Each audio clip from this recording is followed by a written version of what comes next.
Olá pessoal, bem-vindo e bem-vinda ao canal Amuinvest. VGIP11 ou VGIP, vale a pena? Venha saber.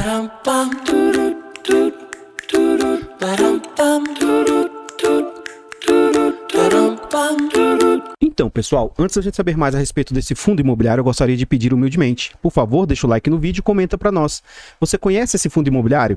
Você sabe em que ele investe? Quem é a gestora?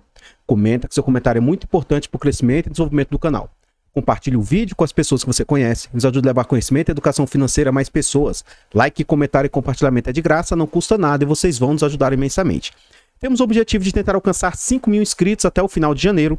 Já contamos com 4.155 inscritos. Se quiser nos ajudar, se inscreva no canal e ative o sino.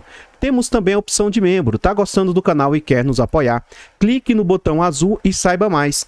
Tornando-se membro, você vai fazer jus a benefícios exclusivos, como acesso antecipado a vídeo. Você pode ter preferência quando pede um vídeo. Você participa do grupo fechado de Telegram, tá bom? Então torne-se membro, 10 centavos por dia, isso vai nos ajudar imensamente. Vamos à frente. A gente tem também outra forma de você apoiar o canal. Tinha essas duas corretoras, mas pela MyCap encerrou. Então, se você quiser apoiar o canal, você pode abrir uma conta por meio da corretora Clear, investir a partir de R$100 e você vai ganhar um bônus de R$70. E a gente também ganha um bônus. O nosso vem em ações, o seu vem em um vale presente, vem um cartão de débito. Tá bom? Pra você gastar da forma que achar melhor. Isso vai nos ajudar imensamente. A gente já ganhou alguns prêmios de indicação, que como eu sou um pequeno investidor, isso ajuda muito na nossa jornada. Vamos lá. Esse fundo imobiliário é um fundo de recebíveis, é um fundo de papel, tá? Ele foi lançado em março de 2020 na base de R$100. A Valora, que é o mesmo do VGHF, aquele fundo de base 10, é a mesma gestora. Ele é de títulos e valores imobiliários e tem uma boa liquidez, ó, quase 2.700.000 por dia negociados, isso em média. Os usuários do site dão nota 4 de 5. Ele já faz parte do IFIX com quase 1%, ó, 0,87, e conta com 7.300.000 cotas. Em termos de PVP, ele está sendo negociado um pouquinho mais caro do que ele vale. Então ele está sendo negociado a um PVP de 1,04. Ele possui valor de patrimônio de 715 milhões, só que o mercado está aceitando pagar um pouquinho acima, 746 milhões. Então a gente nota o seguinte, em tese, apesar de ser de base 100, hoje ele está valendo R$97. Eu acredito que talvez isso aqui valha um pouquinho mais, devido às marcações a mercado dos seus CRIs. Mas é comum que fundos de papel, às vezes, valham um pouco menos mesmo. E hoje ele está sendo negociado no mercado a 101,60. Tendo o mês 11 como referência, é um fundo que já conta com quase 46 mil cotistas. Vamos à frente aí. Nesse gráfico aqui, nesse slide, a gente consegue ver o quanto o fundo está sendo negociado. Como a gente viu ali atrás, ó, 101,60. Ele chegou a cair a R$95 e máxima 116. Como é um fundo novo, sem muito histórico, a gente não tem muita referência desse fundo aí. A gente vê que quando ele veio ao mercado, ele teve um vão. Por algum motivo ele foi negociado a R$63, rapidamente ele recuperou-se e ficou lateralizado durante um bom período aí, ó, sendo negociado a R$100. E aí, final de 2012 para final de 2020 para 2021, o fundo tem uma pequena ascensão, começa a subir aqui e ser negociado em média a R$116. E aí, como todo o mercado, entre aspas, como todo o mercado. Por quê? Todo o mercado caiu e esse fundo não caiu tanto como todo o mercado, mas sim, desde março a maio, o fundo saiu de patamares a 114, 112 mais ou menos, para hoje esse patamar de 101. A gente vê que teve uma pequena queda aqui a 95, mas foi o normal. Em novembro, todo o mercado imobiliário caiu e com esse fundo não foi diferente, apesar de ele ter caído menos, tá? Vamos à frente. Já nesse slide a gente vê o seguinte, que é um fundo, como a gente viu, com pouco histórico ainda. Tem alguns investidores que preferem investir em ativos que tenha pelo menos 5 anos de existência.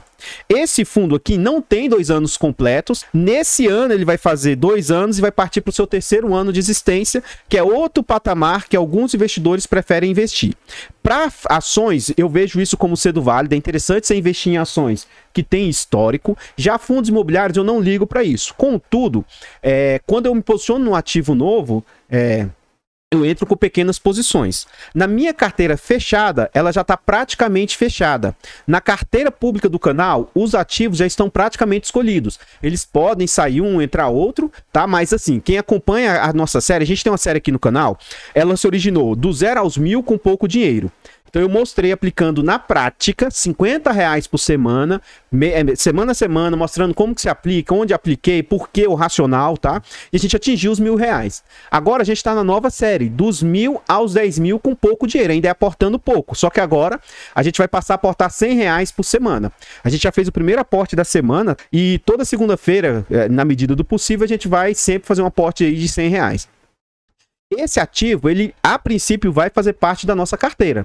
Eu vou ver no momento oportuno e aí eu vou adicioná-lo ao nosso portfólio. Contudo, esse ponto de vista, isso não significa uma indicação de compra, venda ou manutenção do ativo. Neste vídeo eu vou tentar mostrar o porquê que eu quero que esse ativo faça parte do nosso portfólio. Então assim, como eu disse, se eu vou colocar um ativo no meu portfólio e ele é um ativo novo, eu não vou me expor com muita intensidade ao ativo. A gente observa aqui o que o fundo entrega. No ano passado, 2020, ele vinha com entrega crescente, porque ele é um fundo de papel, e papel estava bem acelerado, né? E aí ele vê essa desaceleração, a gente observa essa desaceleração no início do ano, com uma pequena queda, e ele não tem certa estabilidade na entrega dos seus rendimentos. Então assim, ó, por exemplo, agora em dezembro, para janeiro, ele anunciou um pagamento de 1,55, bem extraordinário. Mas a gente vê que às vezes ele anuncia 1,20, 1,30, a gente vai ver já no gráfico os últimos 12 meses. Ele já passou por 6 subscrições e a última foi entre novembro do ano passado. Vamos à frente aqui, ó. Aqui a gente já vê as últimas entregas do fundo. Então vamos lá, ó. Ele entregou 1,54, anunciou, né, em janeiro do ano passado, pagou em janeiro do ano passado. Só que foi o que eu falei, ó, caiu para 1,16, 80, 90, voltou a 1, 90, 1,20, 90, 1,30, 1,25. Então ele não tem tanta regularidade. Uma coisa é fato, geralmente em janeiro ele deve pagar os excedentes aí, ó. E ele anunciou 1,55 aí, tá bom? A data base dele é dia 10. Então, no 10 mais ou menos, né? A gente vai aguardar dia 10 aí para ver o quanto que ele vai anunciar para pagamento de janeiro. Então, 17 de dezembro ele anunciou um excedente de 1,55. A gente vê o yield do fundo. Por alguns momentos ele caiu abaixo de 1%. Isso não é interessante, né, para um fundo de papel, mas em outros momentos ele excedeu esses 1% aí também, ó, 1,38, 1,21, 1,29, 1,26, e a gente não vê grandes oscilações nas suas cotas. Nesses momentos aqui, ó, de 111, 113, 114, o fundo estava muito descolado do seu yield, né, do seu PVP mais justo. E aí aqui a gente vê que ele voltou, recuou bem. Então, nesses patamares, aí eu acho um valor mais aceitável. Então, quando ele fechou no dia 17, no dia 10 de dezembro, esse 1,55 anunciado a uma cota de 98 representava 1,57. Esse mesmo yield de 1,55, rendimento de 1,55, como a cota teve uma certa alta, já caiu para 1,53. No acumulado do ano, esse fundo vem com um acumulado de 13,61%, que isso aqui extrapola 1% ao mês. É algo bem interessante. Como é juros sobre juros, 1% ao mês dá mais de 12%. Acredito que juros sobre juros vai dar algo em torno de 12,5%, 12,7% mais ou menos. Ou seja, um pelo outro, ele está tendo mais de 1% ao mês, que eu reputo ser um excelente yield aí. Vamos à frente. Aqui a gente vê todos os fundos que possuem esse fundo no seu portfólio, tá? São bastante fundos mesmo, bastante institucionais. A gente vai dar destaque para os que têm mais concentração. Então, o SARI é um fundo de tijolos, mas que tem fundos de papel. O SARI é detentor de 3,5% de cotas aí, tipo assim, 3% das cotas do VGIP estão na mão do SARI. Ele detém aqui, ó, 258 mil cotas. Isso aqui dá 25 milhões de reais, mais ou menos. Então, o SARI tem uma posição bem concentrada. O BCFF tem mais 2,53%. O Habitat mais 1,46%. O RBRF mais 1,2%. E aí, ó, o BPFF com mais 1% e o SNFF com mais 1%. E aí os demais estão abaixo de 1%. Mas são bastante fundos que possuem esse ativo no seu portfólio. Na minha opinião, isso aqui é um bom sinal. E outro ponto para mim que é um bom sinal é que não chega a 5% na mão de um único ativo. Porque acima de 5%, aquele fundo, aquele institucional passa meio que dominar o ativo, né? E eu não vejo isso como sendo muito saudável. Vamos à frente. Aqui a gente observa o seguinte, ó. Já está dentro do relatório gerencial, a gente vê os comentários do gestor. O fundo encerrou novembro de 2021 com a totalidade de seu patrimônio alocado em CRIs, distribuídos em 38 diferentes operações. Eu vejo isso também como muito positivo, bem diversificado, num total de 790 milhões investidos. Durante novembro, o fundo adquiriu 18 milhões de um CRI diferente em 4 operações, sendo 3 já existentes, ou seja, ele aportou em ativos que ele aumentou posição, né, em ativos que ele já possuía. Aí aqui a gente vê, ó, IPCA mais 7, IPCA mais 10, IPCA mais 6, excelentes taxas aí. E IPCA mais 8. A distribuição de rendimento do fundo referente a novembro foi de 1,55, equivalente à rentabilidade de IPCA mais 5. Excelente taxa também de entrega. Evolução do patrimônio líquido. A partir de novembro, a totalidade dos CRIs com remuneração vinculada ao IPCA passaram a ter marcação a mercado com base nos títulos da dívida NTNB. Esse movimento deverá trazer mais volatilidade na evolução do patrimônio. Então, assim, foi aquilo que eu falei. Lá no início do vídeo eu falei, olha, ele está valendo 90 e poucos, mas ele pode sim estar valendo próximo de R$1, tá? De R$100, por causa dessas marcações a mercado aqui. Esse movimento trará mais volatilidade e, dessa forma, passaremos a dar destaque a essa evolução dos relatórios. No mês de novembro, a marcação a mercado trouxe ajuste positivo ao PL, fazendo com que a cota patrimonial passasse de 95 a 97. Ó. Então, nem sempre essa história de estar marcada a mercado, ela marca negativo, né? Tá vendo aqui? Porque os CRIs, as dívidas, elas oscilam de acordo com a curva longa. Se você já viu algum... eu não sou especialista em renda fixa, mas se você já viu algum vídeo de renda fixa, você vê muito isso a pessoa falando. Ó. Tem um dicionário do investidor lá, o Kiko Irano, ele investe. E, em tese, ele está falando lá que ele está com um prejuízo em tese. Por quê? Atualmente, os ativos que ele tem de renda fixa, na verdade a reta é assim, né? Atualmente, eles são marcados agora abaixo, ó. Se ele vendesse seus títulos agora, ele teria esse prejuízo. Mas lá na frente ele vai chegar no valor acordado lá que foi da contratação. Mas também o oposto pode acontecer. Se for no mercado de retração dos juros, esse título dele passa a ser marcado positivamente. Então, em tese, agora ele vale mais, mas lá na frente ele passa a ser negociado no valor que foi acordado lá na frente. Então, daqui a pouco, você vai começar a observar esse movimento aqui no mercado, tá? Vamos à frente. Então, vamos lá. Taxas que esse fundo cobra. Ele cobra 1% de taxa de administração e gestão, 0,5% de escrituração e mais 20% sobre o que você dá IPCA, mais a média do IMAB e tal. E tanto o VGIP quanto o VGHF, os dois fundos trazem esse tipo de situação e é mais complicado ainda do que os outros ativos. De toda forma, eu não sei calcular isso aqui, pessoal. Algumas pessoas já me pediram para calcular isso aqui, ó, e eu não sei, tá? Porque eu não sou um profissional do mercado, eu sou apenas um investidor simples, investidor pequeno, mostrando para vocês o meu racional e como eu invisto e como eu olho. Eu tento investir com simplicidade. Então, eu não sei calcular isso. Então, o que eu faço? O ideal seria se eles tivessem um detalhamento das despesas. Por quê? Provavelmente nem tudo aqui está indo de taxa para o gestor. Mas como ele não tem, a gente calcula tudo. Então, como eu não sei calcular, eu faço de forma simples. Eu vejo o que essas despesas representam frente às receitas. Então, isso aqui para mim, eu não sei calcular. Então, eu olho e aí, baseado nisso, poxa, o que acontece? Se você for ler lá, todo fundo imobiliário vai falar que eles são constituídos em forma de condomínio. O que isso significa, pessoal? É igual um condomínio de apartamentos, tá? Vocês se unem para pagar o condomínio. Então, o que o condomínio faz? Ele vai administrar, ele vai fazer limpeza. A parte externa do seu imóvel não é feita pelo condomínio? Então, o condomínio aqui nada mais é também do que a gente... Todos os cotistas, eu ainda não sou, tá? Mas todos os cotistas do fundo se unem, contratam alguém para administrar para você. E ele vai cuidar de todas as partes administrativas e burocráticas. Então, esse cara que administra o condomínio, que são essa junção de todas as cotas do fundo imobiliário, eu não acho justo que ele cobre mais do que 15%. Porque mais do que 15%, poxa, peraí, esse cara tá cobrando caro, né? Por que tem agentes de mercado, tem outros fundos concorrentes que cobram 6, 5, 4 e outros estão cobrando 20, 25, né? Então, assim, eu não me posiciono em ativos, prefiro não me posicionar em ativos que a taxa exceda 15% aí. Só tem um ativo no meu portfólio e esse eu resolvi dar essa chance porque eu tive uma conversa diretamente com o time de gestores e sempre que eu falo desse vídeo, desse ativo, eu falo para vocês, mas todos os outros meus ativos não excedem 15% de taxa. Vamos ver como é que tá o VGIP, se é uma taxa aceitável?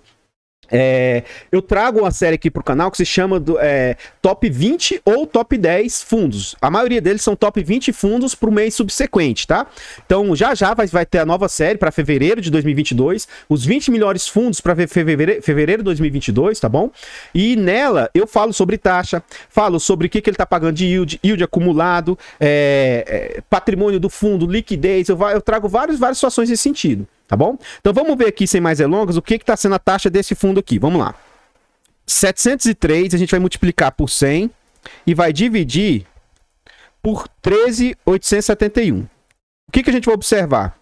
Que esse fundo está cobrando, em novembro, 5% de taxa. Então essas coisas aqui para mim, ó, eu não sei calcular, mas isso aqui eu sei. Eu sei que tudo que o fundo tá tirando de despesa representa 5% de tudo que ele recebe. Poxa, bem abaixo dos 15 que eu reputo ser aceitável. Então de onde que origina esses 13 milhões de novembro? 4 milhões e meio veio de juros, mais 4.600 de correção. E ele girou os CRIs aí, ó, que trouxe um altíssimo resultado para ele, mais 4 milhões e 400. Outros ativos, provavelmente caixa, alguma coisa assim, 197 mil.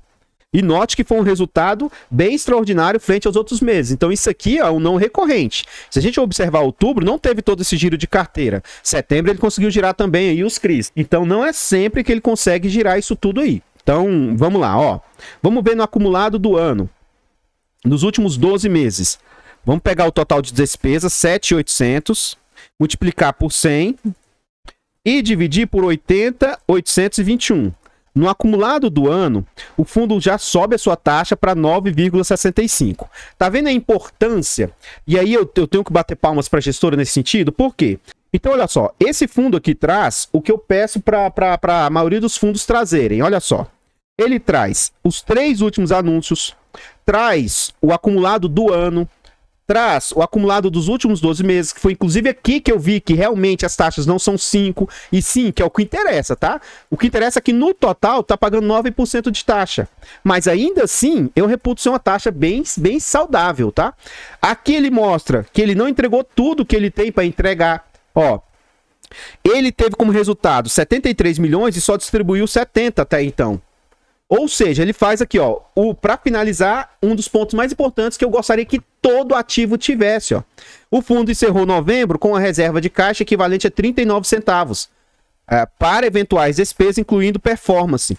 Ou seja, não necessariamente ele vai distribuir isso aqui. Mas também, se ele precisar pagar a sua performance, não vai afetar o resultado do fundo. Em tese, ele já tem a reserva para pagar a sua performance. E não é algo que também está abalando tanto assim o fundo a ponto de ele passar a performar mal.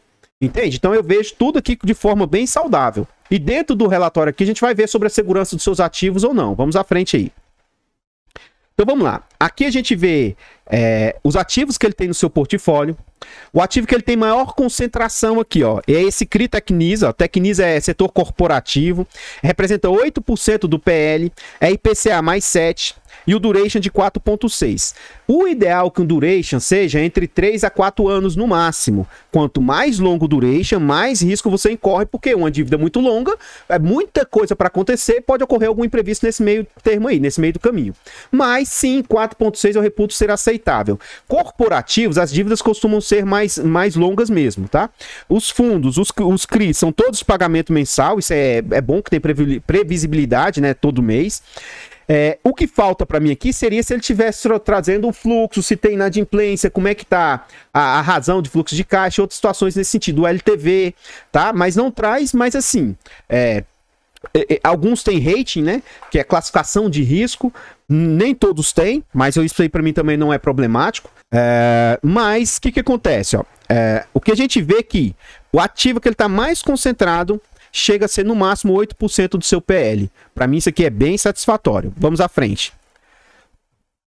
Nessa página, continuando, como ele disse lá atrás, são 38 ativos. Ó. A gente vê que cada vez as concentrações são menores. Ó. Então, para mim isso não é uma problemática. E aí aqui a gente vê que antes eu olhava para isso aqui e não sabia interpretar. E aí a gente aprende a cada instante, ó. Esse ativo conta com 110% de CRIs aqui. Poxa, amor, mas não tem como ser mais do que 10%. Por que está sendo 110%? Provavelmente aqui ele tem o tal de compromissada. O que isso significa? Significa como se fosse uma alavancagem. Como assim? Eu estava vendo isso tanto pelo professor Baroni quanto em outros canais e a gente vai aprendendo.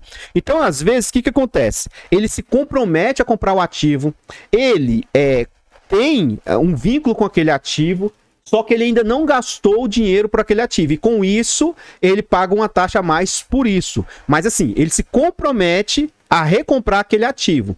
Ele tipo vende com o direito de recompra. E nisso... ele não gasta o dinheiro para aquilo, só que lá na frente ele tem que pagar pelo ativo. Então hoje o patrimônio é 110% daquilo que ele possui, sendo que o certo era ser 10%.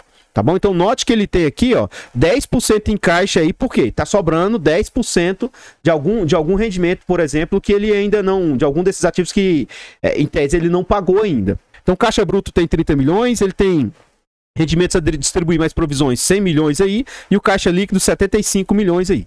E aí o patrimônio realmente do fundo, 715 milhões. Vamos à frente aí, vamos lá. Aqui a gente vê os setores, ó. 100% dos seus ativos alocados é caixa. A taxa de IPCA é 93% IPCA. E GPM é quase irrisório e tem um 5,3% em CDI, também é pequeno. Setores que esse fundo investe, ó, residencial, 54%, build to suit, que é aqueles... isso ocorre muito em imóveis logísticos, mas pode ser para qualquer classe. Ele compra um imóvel de alguma empresa e essa empresa vende, mas ela vende com compromisso de alugar durante um período. É como se fosse um aluguel garantido. Então, ó, 16% ele financia esse tipo de operação. Shoppings, 21%. 4% escritório e pulverizado 3%. Ou seja, são setores bem seguros. Você não vê uma multipropriedade aqui que é um risco mais algo mais arriscado. Eles estão alocando aí, ó, 100% em 476. Vamos à frente aí. O que mais que a gente observa? Patrimônio da carteira. 67% não tem rating e 32% tem rating internacional. Ou seja, rating de alta qualidade aqui, ó, rating A. O LTV que eu gostaria que tivesse lá atrás, ele traz aqui. Então aqui a gente vai ver o seguinte, ó. LTV, 12% não tem garantia. Então isso aqui é algo ruim, tá? 80% 8% dos seus ativos tem um LTV que é acima de 80%. Isso é ruim. Por quê, amor? Ora, significa que ele tem mais de 80 de dívida para 100 de garantia. Então a garantia é baixa. Contudo, como eu falei lá atrás, LTVs de ativos corporativos, infelizmente, costumam ser mais baixos mesmos, tá? Mas isso eu não vejo como problemática. O ideal do LTV é abaixo de 50%, porque para ativos de risco, quanto maior a garantia, melhor. Ele vai ter ali, ó, mais 8% em ativos entre 70 e 80, ele vai ter mais 14% em ativos entre 60 e 70, e aqui esses dois, ó, que já começa a ficar dentro da normalidade, ele tem quase 55% do seu portfólio, que para mim é um número tranquilo, tendo em vista que ele tem muitos CRIs do setor corporativo. Então 55% aí, ó, ele tem... Aqui ele está entre 50 e 60 e o restante abaixo de 50. Então, um pelo outro, vamos pôr aqui mais ou menos uma média de 45. Então, a grande parte do seu portfólio possui 45%, vamos supor, reais de dívida a cada 100 de garantia. Isso para mim é bem interessante, traz bastante segurança para esse ativo. Vamos à frente. Aqui a gente vê o seguinte, a composição do seu patrimônio, de onde que vem as receitas, tá? Então, 5,3% da carteira, CDI mais 5, e 93,5% IPCA mais 7, isso é a média, tá? E 1% da carteira IGPM mais 7. E disso que ele faz essa nova subdivisão, ó, 30% IPCA mais 6, 62% IPCA mais 8. Isso aqui é com rating e aqui é sem rating. Ele faz essas distinções aqui. Vamos à frente. Então, pessoal, o que eu tinha para trazer a respeito do VGIP são somente essas informações. Eu gostaria de pedir e reforçar novamente, por favor, deixa o like no vídeo e comenta para nós. Você gostou desse ativo? Gostei. Pretendo incluí-lo na minha carteira pública. Na privada eu ainda não sei se eu vou tê-lo na minha privada, na minha carteira fechada, mas é um ativo que gostei bastante. Como a carteira é nova, ela é do zero, eu posso incluir qualquer ativo que eu reputar ser um bom ativo. O ponto é o seguinte, não é porque eu pretendo ter esse ativo no meu portfólio que isso signifique que você vá fazer. Isso não é uma indicação de compra, venda ou manutenção do ativo. É apenas a minha interpretação a respeito de um ativo, fazendo a leitura de um relatório público. Não levem isso como indicação de compra ou venda. Eu quero fazer com que isso facilite a tomada de decisão de vocês, mas nunca como uma indicação. Eu pretendo no decorrer desse ano até fazer uma campanha mais pra frente, que eu moro no estado de Goiás e eu quero tirar a certificação CEA. Ela é feita em São Paulo, então tem que arrumar dinheiro para passagem, para hospedagem, e a certificação é cara, não é barata, mas eu pretendo ver se eu consigo tirar essa certificação. Até o meio do ano eu quero me organizar, começar a estudar antecipadamente e ir lá fazer essa prova, quem sabe a gente não passa nessa prova, tá bom? Aí com essa certificação a gente vai poder ser um profissional do mercado e passar a fazer indicações. Ainda assim, eu não vou fazer indicação por vídeo, eu pretendo fazer indicações pontuais, tá? Como profissional de mercado. Porque eu não vejo de forma correta você fazer um aconselhamento para uma pessoa que você não conhece. Então essa história, não compre um ativo porque alguém falou que gosta ou não gosta. Tudo bem? Nos ajude na meta de 5 mil inscritos, se inscreva no canal e ative o sino. Torne-se membro, clique no botão azul, 10 centavos por dia. Essas formas de apoio aí vão nos ajudar nas nossas metas aí. E abra uma conta por meio da corretora Clear com o nosso link de indicação e vocês vão nos ajudar na nossa jornada aí também. Eu vou ficando por aqui. Vou deixar passando mais alguns slides a respeito desse fundo e eu espero encontrá-los nos próximos vídeos. Fiquem todos com Deus, tenham uma boa tarde. Fui!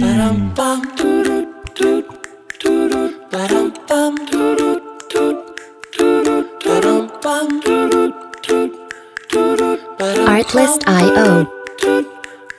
Easy as pie, lemon, apple or cherry. Loving you is so very sweet, sweet, sweet. How can it be such a piece of cake? And your smile is the Music licensing reimagined. Loving you is a party. It's sweet, sweet, sweet. How can it be? And you make my candy-coated heart melt. When you take my hand and I am under your spell. Baby, I crave your affection. When I stepped in sweet confection. Artlist.io. Honey, you're my sugar. I'm pleased as punch. Whether spiked or sparkling, you make me tipsy and bubbly. If you're dessert, I want the last course first. Oh.